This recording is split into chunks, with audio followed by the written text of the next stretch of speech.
my starlight. Thanks be to God. We hear those words as the priest walks into the darkened church at the Easter Vigil. Down through the history of Christianity, the image of light has been linked with the presence of the risen Lord amongst us.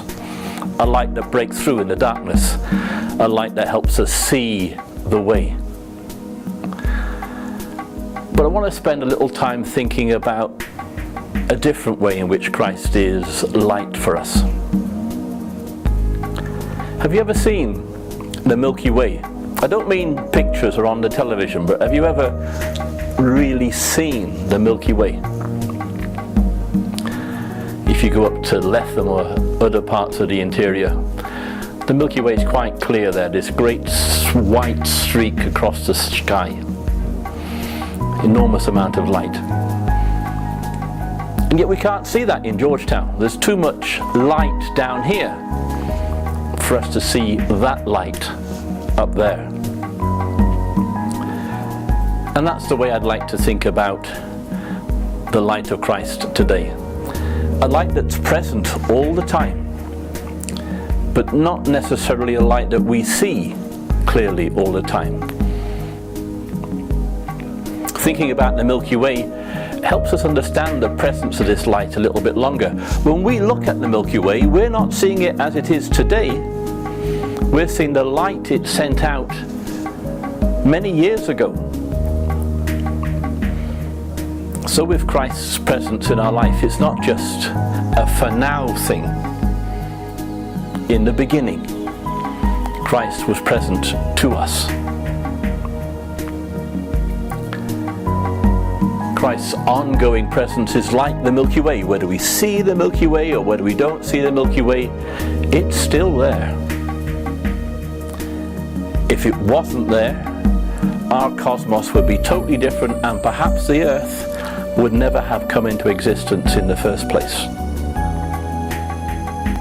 So the light of Christ in some way is a presence to us that is a condition for us being who we are.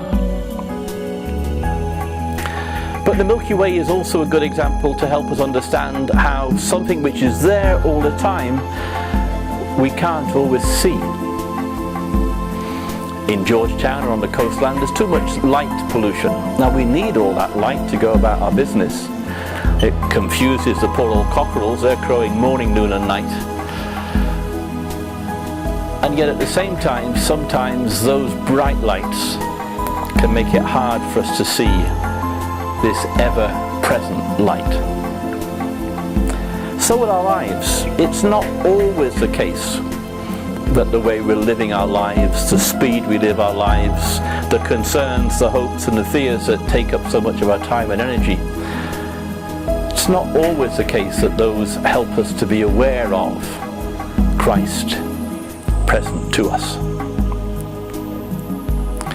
But just like when we go to the interior, just like when we visit Lethem or Shelton, Carasabai, there are times in our life when we can be aware of the Milky Way that's always there. We can be aware of the presence of the light of Christ. We can actually see it for what it is. The ever-present light that helps us make sense of so many other bright lights in our life. Now, I'm not really a person who thinks that Christmas starts too early. Yeah, commercial Christmas happens way before Christian Christmas happens. But seen in the right way, all of those things that are commercial, the bright lights, the flashing lights, the Christmas lights, the Christmas trees, the buying of presents, all of those things can point to a light which we don't see, but a light that is there, and a light that we celebrate coming again into our world each and every Christmas. So let's put a spin on all of this commercialism this year. Let's let it speak to us of the ever-present light of Christ in our lives. the Christmas carols being played way too early, let them sing to us of the coming of that light in the world. The light was in the world, and the world knew him not. Let that not be the case with us this year. We know the light of Christ is in the world, and we know Christ in our world. So just as the Milky Way is ever present to us, just as the light we see from the Milky Way came into existence many, many years ago, let's look forward this Advent to the coming Christ, whose light is ever present in our lives.